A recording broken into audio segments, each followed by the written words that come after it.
Welcome and thank you for tuning in. You're listening to the Beyond 50 radio program. I'm Daniel Davis.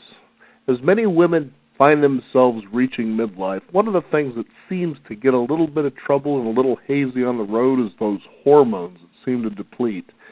It's almost suggested that this is something that's inevitable with aging.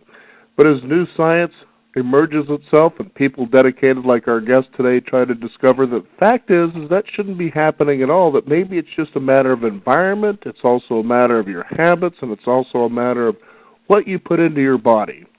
Joining us here on the Beyond 50 radio program today is our guest who is dedicated to practicing and helping women feel at home in their bodies. And for more than 20 years, she's been able to help people achieve this. She is the best-selling author of The Hormone Cure, and joining us here on the Beyond 50 radio program today to talk about the Hormone Reset Diet, which is her newest book. I'd like to welcome to the Beyond 50 radio program today our guest, Dr. Sarah Gottfried. Dr. Gottfried, thank you for joining us here on the program today. Thanks, Daniel. So happy to be with you. This is exciting stuff here because as I was reading your book, I get the feeling that this hormone depletion that we seem inevitably bound to is not something that really should be going on, is it? Well, I would agree with that. I mean, certainly aging is associated with some changes in your hormones, but many of them are optional, especially when it comes to insulin, which controls your blood sugar, and leptin, which controls your hunger, cortisol, which is your main stress hormone. There's a lot of choice with how you architect your lifestyle. Mm-hmm. Now, it's interesting because as you look at these 7 hormone resets and you realize the approach that you actually share with people to do this, this is in a course of 21 days where you actually spend 3 days in each of what would be considered the pie chart here, that you spend 3 days actually reducing and eliminating things in each of these areas. So it's kind of like baby steps, so to speak.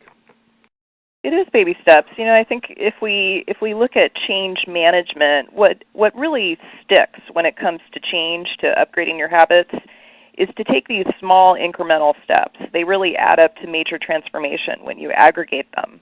And I think the coolest part for me when I first started looking at the literature on how you reset your hormones, I found a study that was little known from 1998 that showed that you can reset your insulin level in 72 hours. That got me so excited because I realized, okay, you can do it with your fork. And I also thought, as a busy woman, I can do almost anything for 3 days.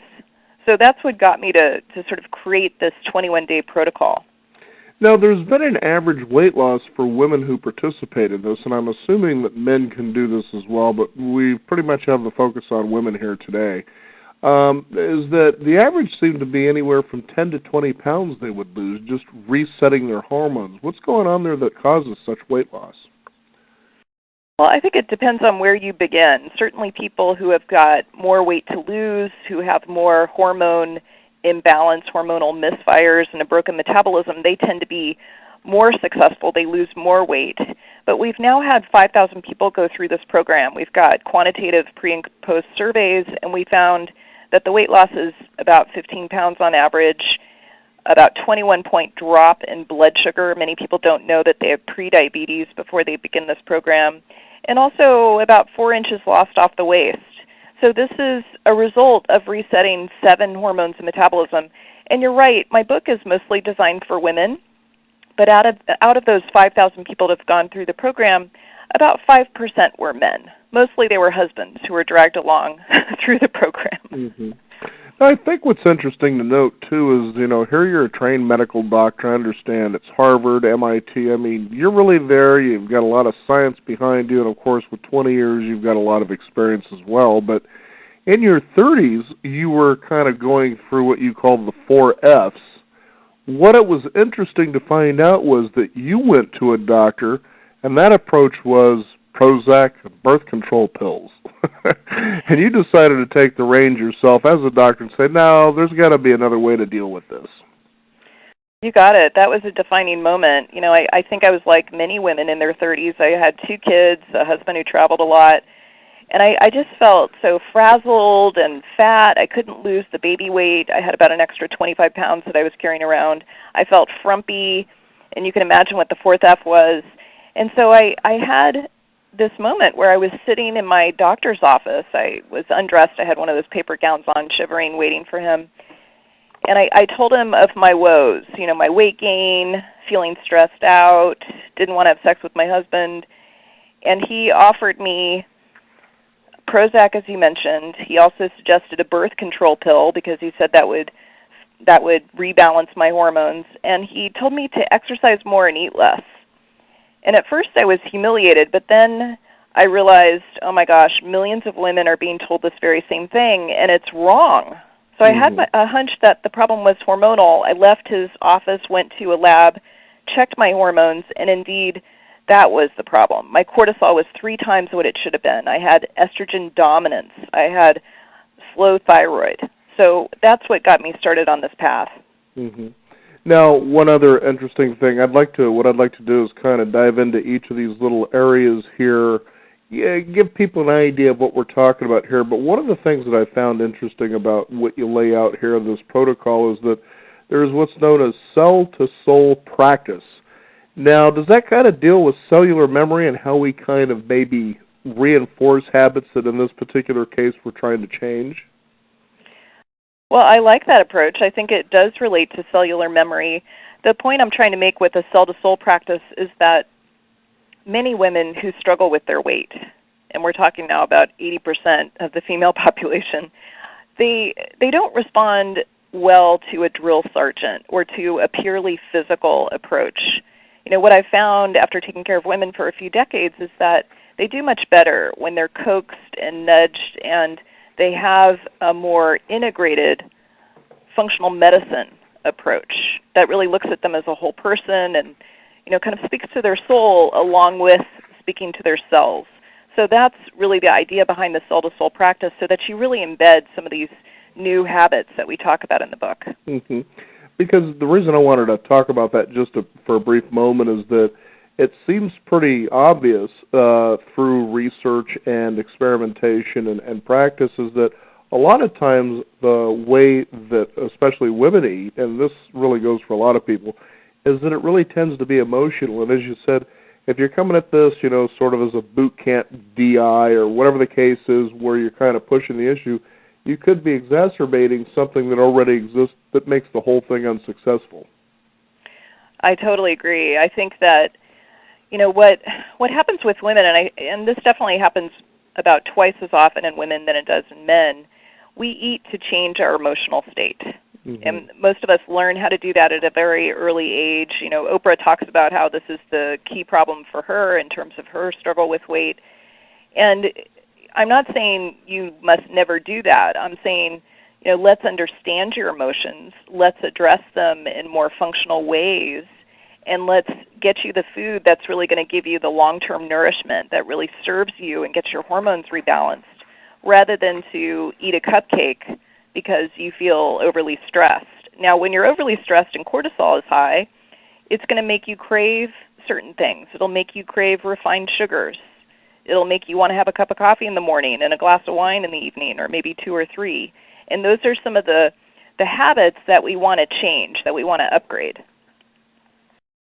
Now, on this, or in this book, we're going to go ahead and go over this, is that you have 7 areas, and you start one step at a time, and each one is for 3 days, and you talk about basically eliminating. And the first one you talk about is going meatless. Why is that important? Well, meatless is interesting. It's also quite controversial, but I found when I wrote my first book that women who eat meat have higher estrogen levels.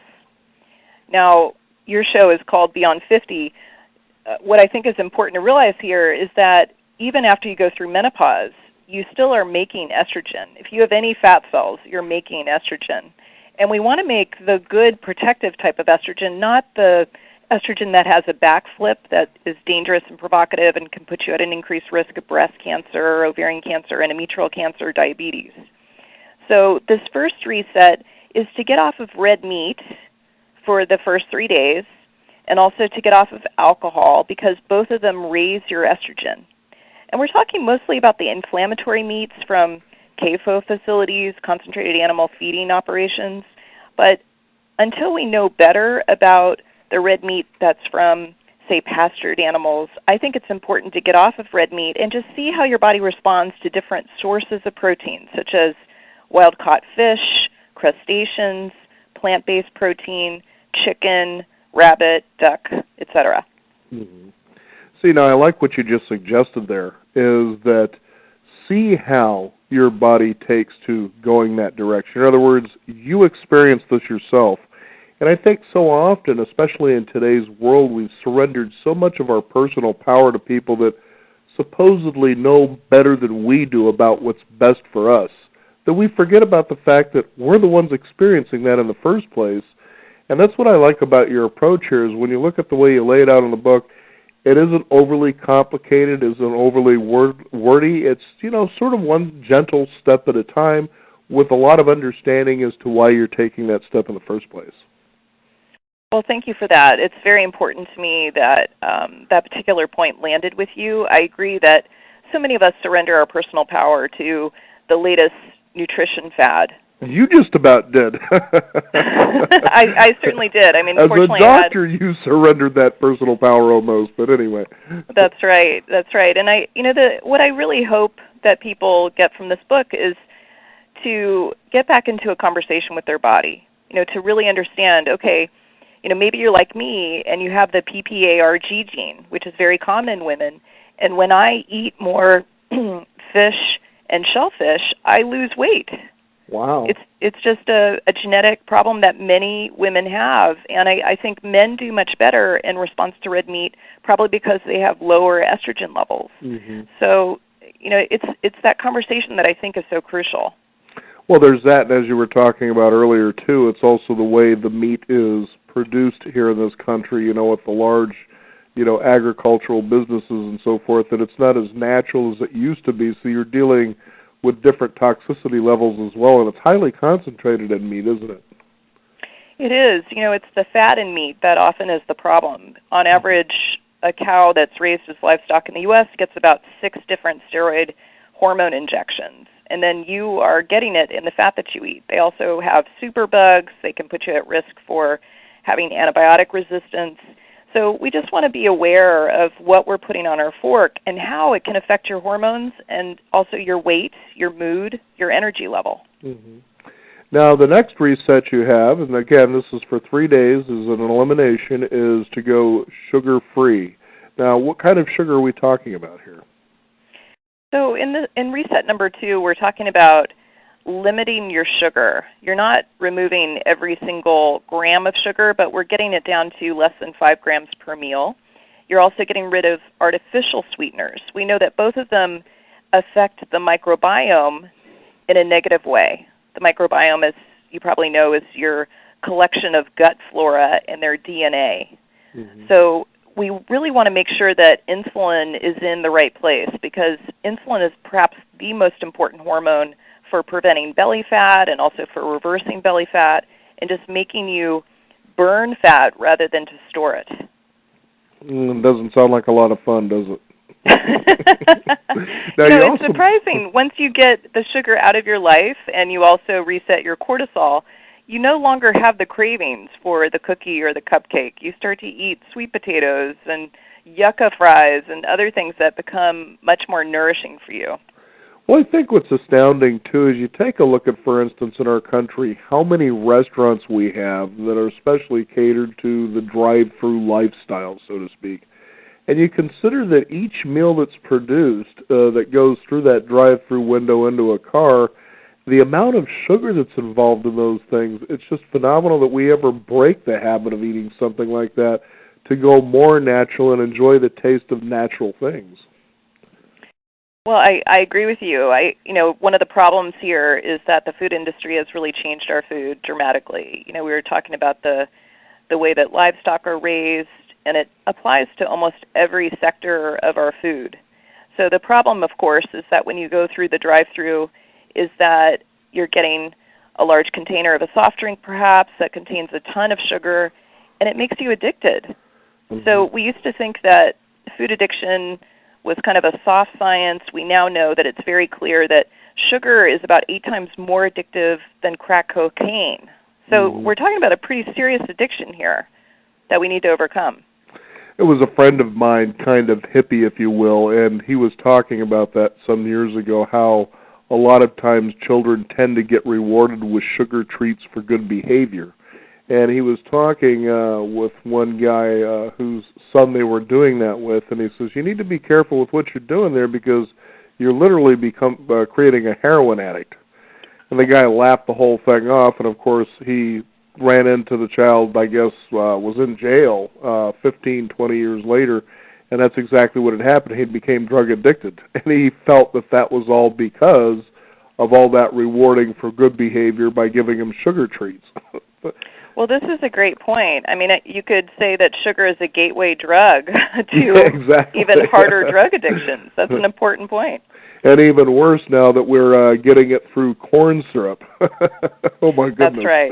We got such a... It amazes us we even get through the day without jumping off a cliff sometimes. But now this next one actually surprised me. This next reset number 3, is going fruitless. Now, I was kind of surprised by that because we're always told how fruits and vegetables are really good for us, but there's specific fruits that you're talking about, isn't it? That's right. I'm talking about the high fructose fruits. And I can tell you, after taking care of women for a long time, I know that when they hear that they should have 9 servings of fresh fruits and vegetables every day, many of them are mostly eating fruit. You know, they're eating bananas and apples and pears. Now, I grew up with a great-grandmother who was a bit of a radical. She was a whole foodist. She would show up at our home in Maryland with suitcases of kale and wheat berries.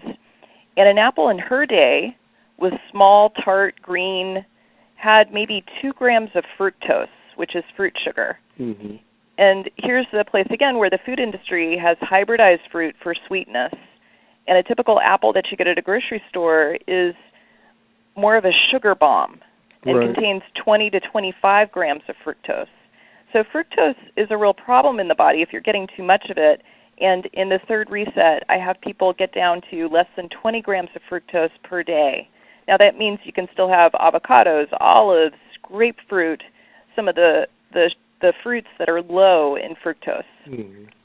You know, it's interesting you mentioned that about an apple. I remember I was in a golf tournament, and it was interesting because it was this apple tree that was sort of almost out in the middle of a fairway, and it had these nice, big, delicious-looking yellow apples. Fruit went out of a tree, and I'll tell you, I had never had an apple that I could ever remember that tasted as good as that actually did. It actually tasted natural. You know? And it was a wild apple tree just out there in the middle of a golf course of all things. So, they're not doing, the mass growing of apples or anything like that. But, you're so right about that if you could really taste, for instance, one of the things you mentioned in fruit that surprised me was eliminating tomatoes or at least reducing them out of your diet. I was wondering, why is that? Well, tomatoes are a fruit. They're also a nightshade. Okay. And for people who struggle with joint aches or headaches and some of the other problems linked to nightshades, I recommend removing nightshades and seeing how your body responds. This program is basically a modified elimination diet, and it's designed to really allow you to kind of cleanse your palate, develop this clean slate, and then as you add foods back and you slowly notice how you respond, you'll see which foods might be triggering some of the hormones to misfire. Mm-hmm. Oh, fascinating stuff. Now, what I like, too, especially when I was reading that chapter, is that you actually get people to begin practicing mindfulness when it comes to eating. That is so important because I think a lot of times we tend to eat, especially here in America, as though we hated it. It's something we need to do to refuel. And I remember there was this French marketer that talked about the codes that we have for things that motivate us to do the kind of behaviors to go and participate or buy something. And in America, the code for food is fuel. It's energy. That's the way we think about it versus, for instance, in France, where it's a celebration. I think, boy, we really need to kind of change our priorities, but talk about the importance of mindful eating and what you suggest how people go about that. Well, mindful eating makes such a difference. You've got 2 halves to your nervous system. There's the on button, which is the sympathetic nervous system. Many of us are familiar with that particular side because we specialize in it here in the States. And then there's the parasympathetic nervous system, which is the rest and digest part. We need to be in our parasympathetic nervous system where we're taking deep belly breaths, we're enjoying a conversation, kind of like you're having a slow lunch in France, and you're having that celebration, it is the best possible way to assimilate the food that you're eating. So to really allow all the nutrients to get absorbed into your body, to make the enzymes that you need to make when you smell food, when it's got an aroma, kind of like that wild apple tree that you were talking about, so that when you smell it and it's fragrant and it's natural, your body responds with this incredible intelligence, and you're able to extract all the nutrients that you need. Whereas if you're eating in your car and you're in a big rush and your fight or flight system is activated, your sympathetic nervous system, you're not going to be able to receive the full nourishment of that food. Mm-hmm. Now, I realize some people need to eat that way once in a while, but I think as much as we can slow it down, take 3 deep belly breaths before we eat and try to activate the parasympathetic nervous system, that's a much better way to see food as information for your cells, to be able to feed your DNA, to be able to feed your microbiome the best information. Mm-hmm. Now, on reset number 4, this might be a tough one for a lot of people, especially when you consider there's a Starbucks literally almost on every street corner anymore, but it's going caffeine-free. Now, I myself love the taste of coffee. I even love the smell of good coffee brewing in the morning. However, about 7 or 8 years ago, I just decided I'm no longer going to drink coffee. And it was very subtle, but over time I began to notice interesting differences in how I was feeling when I got up in the morning, throughout the day. And again, as much as I love the taste and the smell, it was just something I just decided to do. But I could see that was a fairly important elimination out of my diet. Well, I love that you had that experience, Daniel, because I have a lot of people who are addicted to coffee who just absolutely refuse to consider this reset. Wow. And, the truth is that I love coffee, too. I love the smell of it. I love the ritual of making it. I love, fresh beans and how they look when you're pouring the water over it. But coffee can be a sledgehammer in the body. It cranks up your cortisol. It cranks up your stress hormones. And I think many of us are using coffee for the wrong reasons. We use it to wake up in the morning and feel like we can't function without it. We can't even imagine giving it up. And then when it's your upper, often you need downers at the end of the day to just allow you to transition, to be with your family, to wind down before you go to bed. And I can tell you that many people are slow metabolizers of caffeine. This is another situation where I know genetically that I'm a slow metabolizer. And it means that even if I have a cup of coffee and I have it before 6:30 in the morning, it's going to affect my sleep that night. And this is not just me. This is something that I see in a lot of my patients. And often you don't have that kind of nuanced sense of really experiencing your day, really being present to it until you get off of the caffeine. Now, I'm not saying you have to get off of it forever. I'm saying give it up for 21 days and notice that you're sleeping an extra hour or 2 at night, that you're able to be out in nature more and to really appreciate it. I think it gives you that mindfulness and presence and conversation with your body that many of us are missing. Mm-hmm. I couldn't agree with you more. Like I said, it was such a subtle feeling, but after a while it was almost like there was a little light that clicked on, an awareness that I just wasn't used to having, and I was really kind of thankful to be able to have that. But I have had one of those coffee sort of drinks at a Starbucks every once in a great while, but we're talking about, as you were saying, it's a ritual, a habit. It's something that people find necessary, and it really isn't. It's not. I mean, the truth is a cup of coffee really jacks up your nervous system. It activates your sympathetic nervous system. We're trying to create more balance between these two halves of your nervous system. I think it's better to get a source of real energy, such as making a green smoothie in the morning or having 2 pastured eggs with some chopped kale.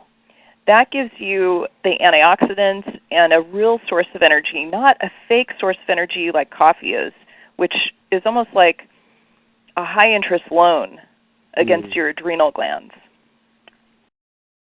That's for sure. I know I do green smoothies, and so I'm following your protocol, and I can tell you I love it. Without abandon, it is so much fun to experiment with how they make you feel, and it almost seems immediate that you feel good, especially through the day. You seem even.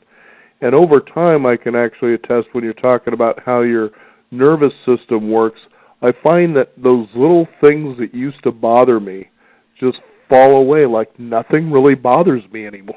And I'm just amazed at the transformation of how something as simple as doing a smoothie in the morning, has really had an effect on how the whole day is really. So, but the thing is, I'm kind of confused when I look at this recipe here. Mint chocolate chip shake. Well, this is acknowledging that a lot of women love chocolate. And I can tell you, when I make a chocolate shake, I add about a cup of kale to it. So there's a little bit of a green hue to my chocolate smoothie. But women love chocolate, and I just thought it was important to include some recipes that are hormone balancing but also delicious. Mm-hmm. And I know that also in each of the chapters you have suggestions for breakfast, lunch, and dinner with each of the different resets as well, and I think that's really important because you take a look at it and they're real simple, and I believe cooking should be simple because so few people seem to do it anymore. Well, cooking has become a radical act, but I agree with you. When I'm starting to remove certain foods, I'm taking away the red meat and the sugar substitutes and the high fructose fruit, a lot of people are saying, okay, what do you want me to eat? What's left? And there's so much that's left that I just wanted to have it done for you. So that's why the meal plans are included. I remember many years ago working in restaurants, and when the Atkins diet was out and popular, and this executive comes in and sits down, and he just has this frustrated look about the menu for lunch. And I said, let me guess, you're on probably the Atkins diet, aren't you? And he goes, how did you guess? I said, I've seen that look in people before, this frustration of how limited they felt. So I said, well, let me go ahead and help you through this, and you'll be really surprised at what we come up with. And I did, and he was like, I can really do that? And I said, yeah, it's just a matter of eliminating processed carbs, isn't it? So I said, well, why don't we just go ahead and do this combination here? And he was like, wow, I couldn't believe you could actually eat that good. But it's like they become lost. Yeah, there's something about restriction. I think it brings out a rebel in some people. It maybe makes you feel less resourceful. I totally know that look on the face that you're describing. I'll bet you get that same rebellion in the first one where you say remove the alcohol. Wait a minute, I need that glass of wine after work. I can't do that. I definitely do. And, alcohol is interesting because, the sad truth is that more than 3 servings of alcohol per week has been shown to increase the risk of breast cancer in women. Wow. And I think a lot of women don't realize that such a small amount can increase their estrogen, increase their cortisol, disrupt their sleep, and cause these other related hormone effects in your body. And so I'm not saying you have to be off of alcohol forever. I'm just saying you want to periodically detoxify. Mm-hmm. So being off of it for 21 days, being off the caffeine, it just really makes a difference in your liver and how hormones are trafficked in your body, and also the actual levels and their partnership with your receptors. Mm-hmm. It seems amazing we even get through a day, doesn't it, with everything that we have externally hitting us, everything we put into ourselves internally, everything we remember, all the conversation we have in our mind. It's like, no wonder we can't get any sleep. It's true. I mean, we process a lot. You made this point earlier that when you got off of caffeine, nothing really bothered you. Mm-hmm. And I think it's interesting because, the body is really magnificent. It's incredibly resilient, but often we throw obstacles in the way of that resilience. Sometimes getting jacked up on caffeine can be part of it, or being addicted to a glass or 2 or 3 of wine every night. But when you remove those obstacles, even for 2 to 3 weeks, you get back to that native intelligence of the body. Mm-hmm. And as you said, nothing really bothers you. Like you get connected to that sense of resilience and possibility again. Mm. Now, reset number 5 is grain-free, and I know that's pretty big because of how our body processes grains in the first place, isn't it? It is. Grains came into our food plan relatively late. I think a lot of people just aren't well equipped to process grains, and they're so ubiquitous. They're in pretty much every processed food. All of the favorite American foods like pizza, and I think of all these pea foods, pasta, pizza, all these foods that we tend to go to for comfort. The processed foods, the peas. Exactly. And I on the one hand, one of the villains here is gluten. We know that gluten pokes holes in the gut lining. It leads to leaky gut, to something called intestinal hyperpermeability, which puts you at a greater risk of autoimmune conditions like Hashimoto's thyroiditis and lupus, even MS.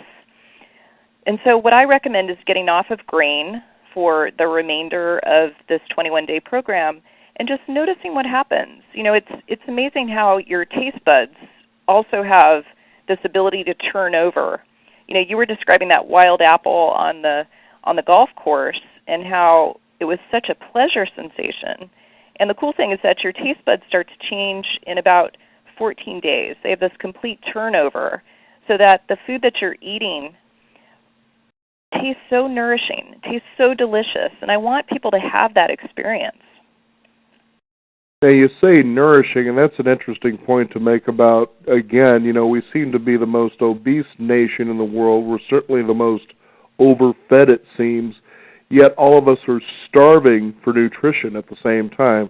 That seems to be such an unusual paradox, but for something like grain, you can see how that's true in so many ways because of the amount of bread people actually consume. You know, it's amazing when you see people who go to restaurants and you get that free basket that comes, you know, from the waiter, and the next thing you know, can we get some more? Can we get another basket? It's like, well, how many baskets of bread do you really think you need? Though people go out sometimes, how much can I get to eat? You know, is that going to be enough? And I think to myself, who taught you how to actually eat in the first place? It's scary at times. It is scary, and you know, some of this I think is the workings again of the food industry and how they've figured out the mouthfeel of bread. They've figured out the way of making food hyper palatable. But you're right. There's this paradox where we're overfed. 2/3 of the U.S. population is either overweight or obese, and yet we're nutrient starved. Mm-hmm. So when you start to fill those nutrient gaps, it really makes a difference. We also know the fastest way to fatten an animal that's being raised as livestock is to feed it grains. Mm-hmm. And I would extend that to say one of the fastest ways to fatten a human is to feed it grains. Mm-hmm. Now, I wanted to touch on something when you were talking about the gluten, is that I had an expert on the program some time ago, and we were talking about gluten, and she was saying, well, the gluten in the United States is a different strain than it used to be because of the genetically modified organisms that they tend to raise. Now, has that actually changed that? Yes. So the gluten that we have in the U.S. as opposed to the gluten that's, say, in France, you know, I think for those of our listeners who've been to France and they've had that glorious experience of going to a marché, a farmer's market, and getting some cheese and a little wine and a baguette, that bread is very different than the bread that we have in the U.S. So our gluten is much more inflammatory. It's much more likely to poke the holes in your gut to cause leaky gut and to lead to this overactive immune response. So that's the problem. It's, you know, a lot of people are gluten intolerant in the U.S., and then they go to Europe and they can eat the bread. So it's a lot of it, again, is the food industry and the kind of gluten that we get exposed to. It's got a different set of chromosomes. It's genetically modified much of the time. It's just a different form of gluten. Mm-hmm. I wanted to bring that up because on that very note, a friend of mine just came back from Europe, and she is a chef. And her friends were kind of astounded as she was going crazy getting the baguette breads and having the sandwiches and the cakes and all these different things. And she says, I can't do that in the United States because, you know, as we were talking about, the gluten cell is much different than it is over in the United States. And I wanted to bring that point up because so many people a lot of times will parrot information without really looking or understanding what it is they're really saying. You know, I'm gluten intolerant. Well, that may be true here, but it wouldn't be true over there. So kind of consider the sources of where your food is coming from as well. That's right. I think the food systems are just completely different in Europe versus the U.S. So rather than having a blanket statement, I think we need to have that conversation with the body again. I agree.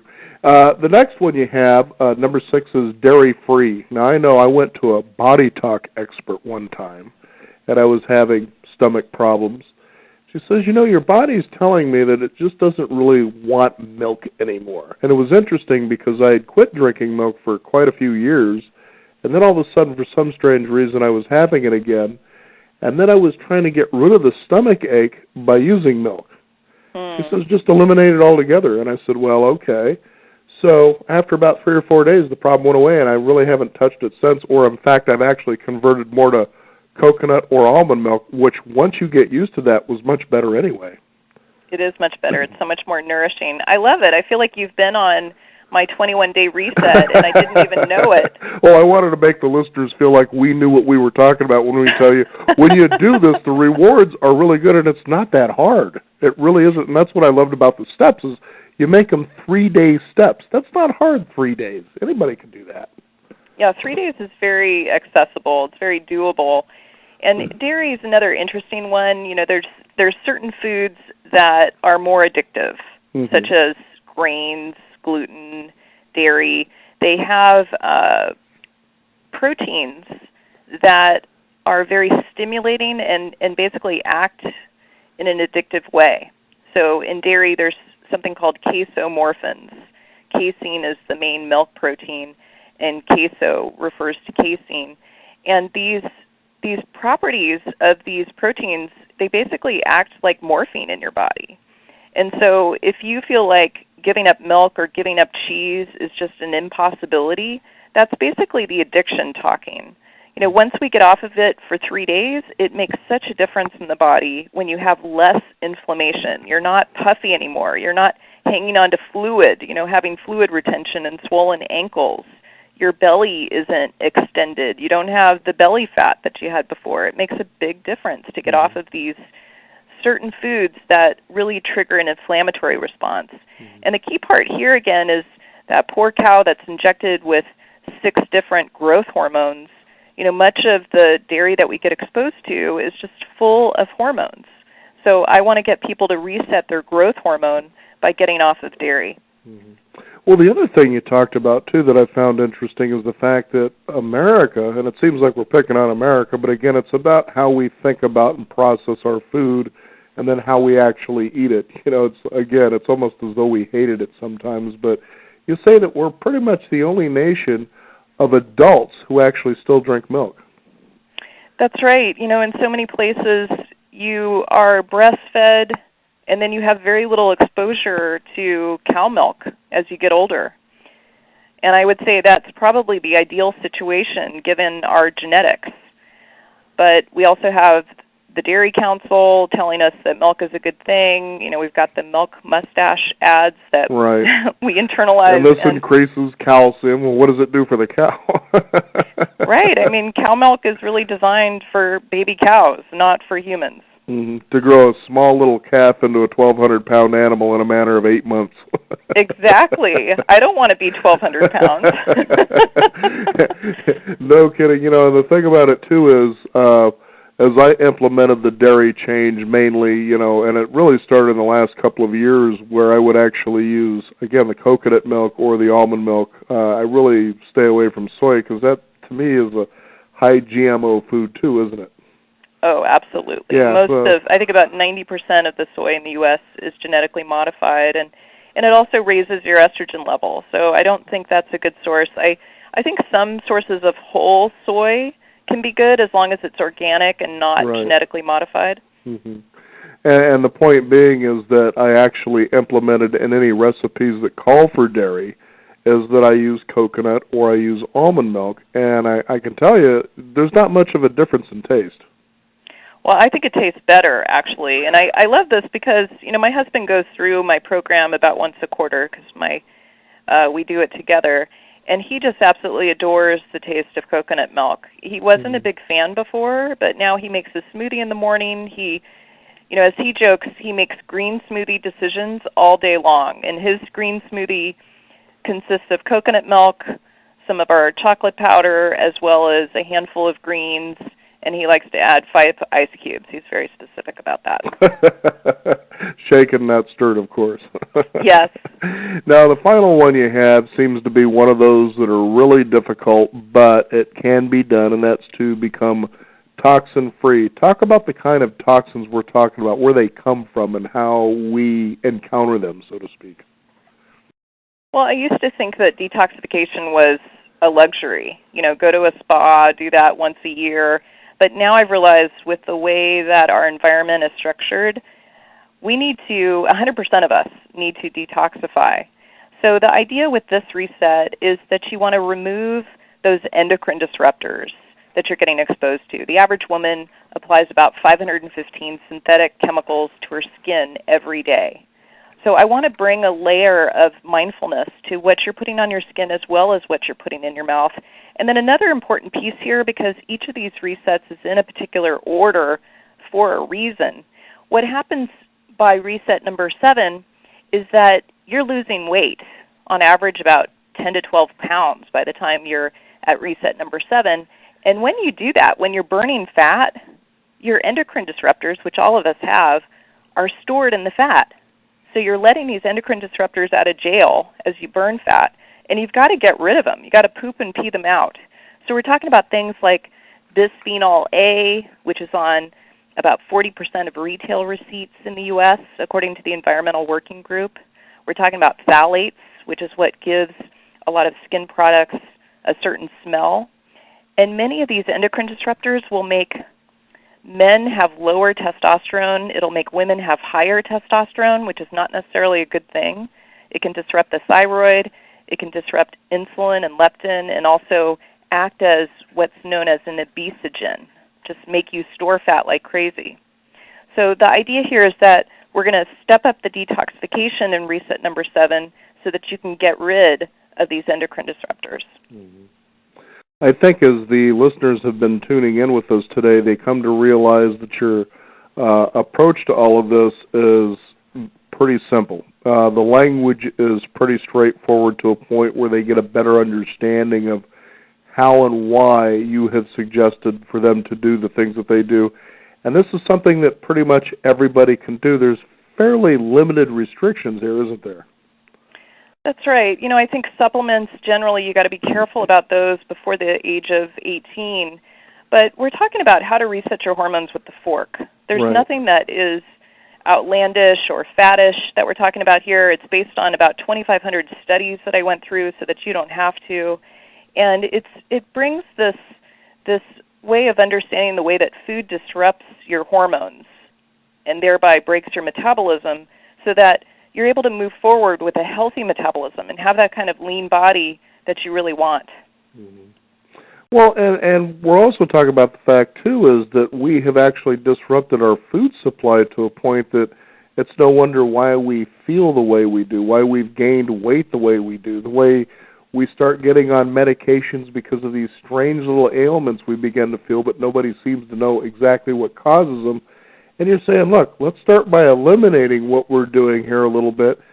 See how that feels. Get a feel, vibrate, be into your body. And that was one of the biggest things I picked up in your book that you so rarely hear. What does it feel like to be alive, at this particular moment? And move toward a better way of being. And it's just such an interesting approach in the way that you do all this. Well, thank you. I feel like it's a pretty basic functional medicine approach, but as you may have noticed, I think our healthcare system is completely broken. And it comes down to really reclaiming your health, reclaiming your fork, reclaiming the kitchen, finding the ways that you can reset your health using techniques that are totally within your power and not turning over your power to your doctor necessarily. Now, of course, there's a time and a place for conventional medicine. I'm not saying, we never need it, but I think when it comes to really feeling vital, the answer is not found in the bottom of a prescription pill bottle. It's found in the way that you eat, move, think, and supplement every day. Mm-hmm. And this comes from someone who was just like you out there, who had a doctor that says, well, I suggest that you do this. That's right. How about a nice antidepressant? There you go. Well, Dr. Sarah's that I know that you're affectionately known as, is there a website people can find out more about how to get your book? And I know that it's quite extensive, too, what they'll find there. Yes. If you get the book, you can go to hormonereset.com. We have a lot of bonuses for you there. for supporting your local bookseller or buying it online. We also have a quiz. Is it okay if I mention the quiz? Absolutely, please.